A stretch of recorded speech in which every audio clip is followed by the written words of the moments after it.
अस्सलामुअलैकुम to all my YouTube family. उम्मीद करती हूँ मुझे तमाम देखने वाले बिल्कुल खैरियत से होंगे और अपने अपने घरों में खुश और आबाद होंगे। हम भी अल्हम्दुलिल्लाह बिल्कुल ठीक ठाक हैं। तो जनाब फजर की नमाज़ के बाद एज़ यूजुअल जो है वो आसमान इतना प्यारा लग रहा होता है कि मैं उसे भी साथ ही रिकॉर्ड कर लेती हूँ। एंड उसके बाद जो है वो ब्रेकफ़ास्ट रेडी कर रही हूँ अपनी फ़ैमिली के लिए, प्लस कुछ लंच के लिए, कुछ ब्रेकफ़ास्ट के लिए। तो मिलजुल कर, क्योंकि बच्चे छोटे हैं, अगर उन्हें भूख लग जाए तो फिर जो है ना 1:30 बजे तक मैं स्कूल में होती हूँ, घर आते-आते 2 बज जाते हैं। तो फिर उनको कुछ आसरा रखने के लिए भी जो है ना मैं एक पराठा एक्स्ट्रा बना लेती हूँ। तो बस जनाब यहाँ पे जो है 1 बाय 1 हमारे पराठे रेडी हो रहे हैं। साथ ही साथ आज की वीडियो जो है वो बहुत ही इंटरेस्टिंग होने वाली है। मैं आपको बताऊँगी कि अगर आप भी वर्किंग मॉम हैं और आप जो है वो घर भी चला रही हैं और आपको अचानक से टाइम नहीं मिलता कुछ डिनर की प्रिपरेशन करने के लिए, तो क्विक आप कैसे डिनर रेडी कर सकती हैं, या लंच या ब्रेकफ़ास्ट या फूड। क्योंकि ये भाजी टाइप डिनर मैं आज रेडी करूँगी, इसे आप ब्रेकफ़ास्ट, लंच, डिनर किसी भी वक्त जो है वो खा सकते हैं। और जनाब बस यहाँ मैं अपने बेटे के लिए ये वाला लास्ट पराठा बना रही हूँ, और वो अंडे के बग़ैर जो है वो पराठा खाता नहीं है। तो फिर मैं उसका अंडा जो है ना वो इसी तरीके से पराठे पर जो है वो, मतलब कि अंडे को जो है वो तवे पर डाल के ऑमलेट टाइप, और जब वो कच्चा पक्का ही होता है तो उस पर जो है मैं पराठा रख लेती हूँ। तो जो सारा अंडा है वो चिपक जाता है पराठे के साथ और बेटे को आसानी हो जाती है खाने में। और बस ब्रेकफ़ास्ट के बाद हम जो है चले जाएंगे स्कूल, और स्कूल में तो फिर जो है इतना कुछ रिकॉर्ड करने का टाइम मिलता नहीं है। बस यहाँ जो है हो चुका है अब ब्रेक टाइम। और ब्रेक टाइम में जो है वो हम अपना जो है ब्रेकफ़ास्ट तो मैं एक मील ले चुकी होती हूँ मॉर्निंग में, अब ये मेरा सेकंड मील है।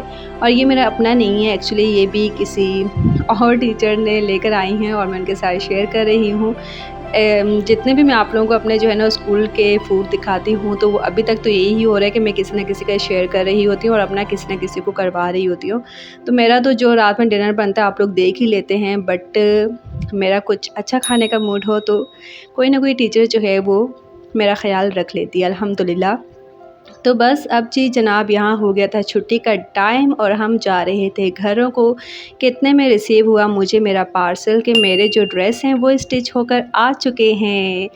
तो बस फिर तो मुझसे सब्र ही नहीं हुआ, मैं भूल गई घर जाने को, और मैंने कहा नहीं, पहले तो मैं अपने ड्रेसेस देखूंगी और फिर उसके बाद मैं घर जाऊंगी, क्योंकि नए कपड़ों की एक्साइटमेंट तो जो है ना वो सभी को ही होती है, तो मुझे भी थी। बस यहाँ सबसे पहले तो मैं तैयबा की आपको दिखा रही हूँ। इसकी मैंने जो है वो 2 फ्रॉक स्टिच करवाई हैं, और ये फ़्रॉक जो है मैंने अपने दुपट्टे के कपड़े से स्टिच करवाई। मतलब ये जो फ़्रॉक बनी हुई है ना, ये मेरा दुपट्टा था, बट इसका फैब्रिक इतना अच्छा था तो मैंने सोचा अपनी बेटी के लिए फ़्रॉक रेडी करवा लेती हूँ। और माशाल्लाह से बहुत अच्छा फ़्रॉक जो है वो बनकर आ गया है। और ये है दूसरा फ़्रॉक, ये भी मेरी बेटी के लिए ही है। और बेटी को मेरी पता नहीं क्यों आजकल जो है ना पैंट शर्ट उससे बिल्कुल नहीं पहनी जाती, बहुत ज़िद करके पहनती है। सिर्फ संडे को मैं उसे पहनाती हूँ कि बेटा आज जो है ना वो पैंट शर्ट डे है, अब आपने जो हैं एटलीस्ट उन्हें तो ख़त्म करें, फिर नेक्स्ट हम जो है वो इसी तरीके से फ़्रॉक और लंबे लंबे कपड़े जो है ना उसको अच्छे लग रहे हैं आजकल। तो बस ये 2 मैंने अपनी शर्ट जो है वो स्टिच करवा ली थी। कुछ विंटर टाइप शर्ट हैं, अभी तो ये पहनने के काबिल नहीं है, बट मे बी कि नवंबर, दिसंबर, जनवरी, ये 3 मंथ्स में मुझे काम आ जाए। और ये है मेरी पहली शर्ट का डिज़ाइन। और बस मैं जो है ना, मुझे इन सारी डिज़ाइनिंग के नाम नहीं आते हैं, बट मुझे जो है ना पिक्चर्स में या पिंटरेस्ट पर या फेसबुक पर कहीं भी कोई डिज़ाइन अच्छा लग जाता है तो मैं उसे अपने पास सेव कर लेती हूँ और फिर सेंड कर देती हूँ, जिनसे हम ड्रेस स्टिच करवाते हैं, और माशाल्लाह से वो हमारी रिक्वायरमेंट को पूरा कर देती है। और ये है जनाब मेरी दूसरी इंतहाई गर्म शर्ट, जो कि सर्दियों में ही काम आएगी। बट ये जो कपड़ा है ये मुझे गिफ्ट मिला था, तो काफ़ी टाइम से मेरे पास रखा हुआ था, मैंने सोचा अब इसे स्टिच करवा ही लेती हूँ। वैसे भी अब आगे विंटर्स ही आने वाले हैं तो इंशाल्लाह मैं इसे पहनूँगी। और इसका भी आप डिज़ाइन देखें कितना ज़बरदस्त बना हुआ है। बस जनाब ये मेरी ड्रेस डिज़ाइनिंग थी, और उसके बाद जो है वो घर आ गए और सो गए, फिर उठे, फिर जो है ना घर के काम वगैरह ख़त्म किए, और अब फाइनली आ जाता है डिनर का टाइम। और डिनर में आज हमारे पास बिल्कुल एंड टाइम पर हस्बैंड जो हैं वो सब्ज़ी लेकर आए हैं, तो वो लेकर आए थे बैंगन। अब बैंगन जो है वो मैंने सोचा अब इतने क्विक स्टाइल से बनाती हूँ, क्योंकि नॉर्मली मैं बैंगन का भरता बनाती हूँ, पहले उन्हें चूल्हे पर जलाकर, फिर उन्हें छील कर, फिर उन्हें जो है ना वो जैसे भरता बनता है वैसे ही बनाती हूँ। बट अब तो इतना टाइम नहीं था, मैंने सोचा जल्दी जल्दी से इसकी भाजी रेडी कर लेती हूँ और ये भी सुपर यम्मी बनती है। आज मैंने स्कूल में जिस किसी को भी खिलाई है ना, कोई मान ही नहीं रहा था कि ये बैंगन है। तो मैं कह रही थी जी हाँ, ये बैंगन है। तो बस यहाँ सिंपली जो है मैंने सबसे पहले साबुत लाल मिर्च और ज़ीरे को रोस्ट कर लिया था। जब उसकी खुशबू आने लगी तो मैंने ऑयल ऐड कर लिया, उसमें जो है एक आलू ऐड कर लिया था ताकि थोड़ा सा ज़्यादा सालन बन जाए। और आलू को क्योंकि गलने में भी टाइम लगता है तो उसे मैंने ढक दिया और उसके बाद छोटे छोटे पीसेस में कट करके बैंगन ऐड कर लिया एंड दैट्स इट। उसको दम पर रख लीजिए, तेज़ आंच करने की बिल्कुल ज़रूरत नहीं है और आपका खाना जो है वो रेडी हो जाएगा। साथ ही साथ जो है वो लेफ़्ट ओवर पालक थी मेरे पास, अब वो कैसे ख़त्म करती, तो उससे मैंने सोचा कि बच्चों के लिए मैक्रोनी बना लेती हूँ। बच्चों के लिए क्या, फिर मैंने भी खाई, फिर दादों ने भी खाई और बच्चों ने तो खूब एंजॉय किया और मैं भी खुश हो गई कि एक हेल्दी सब्ज़ी जो है ना वो उनके पेट में चली गई।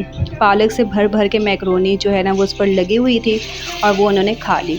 तो बस यहाँ मेरे पास एक ही गाजर बची हुई थी, फिर उसमें मैंने एक आलू ऐड कर लिया क्योंकि और तो कोई वेजिटेबल थी नहीं हमारे पास, और उसमें अपनी बची हुई पालक ऐड कर ली।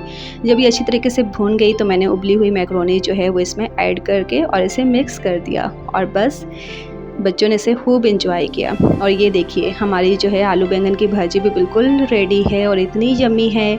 हस्बैंड ने भी शौक से खाया, हालांकि हस्बैंड को नॉर्मली इतने अच्छे नहीं लगते हैं बैंगन, बट बिल्कुल इवनिंग पर जाए ना तो वेजिटेबल्स भी ख़त्म हो जाती हैं शॉप से, तो जो मिला फिर वो लेकर आ गए थे। फिर मैंने सोचा चलें अच्छी तरीके से बनाकर जो है वो इन्हें खिला देती हूँ और माशाल्लाह से उन्हें भी बहुत पसंद आई और मेरे स्कूल में भी सबको बहुत पसंद आई, तो इट्स मीन कि अच्छी बनी है। अभी तक वीडियो को देख रहे हैं तो प्लीज़ लाइक कर दीजिए, चैनल पर न्यू है तो सब्सक्राइब ज़रूर कर दीजिएगा एंड इसी के साथ ही मुझे रखिएगा अपनी दुआओं में याद और अपना रखिएगा बहुत सारा ख्याल। Thank you so much for watching. अल्लाह हाफिज़।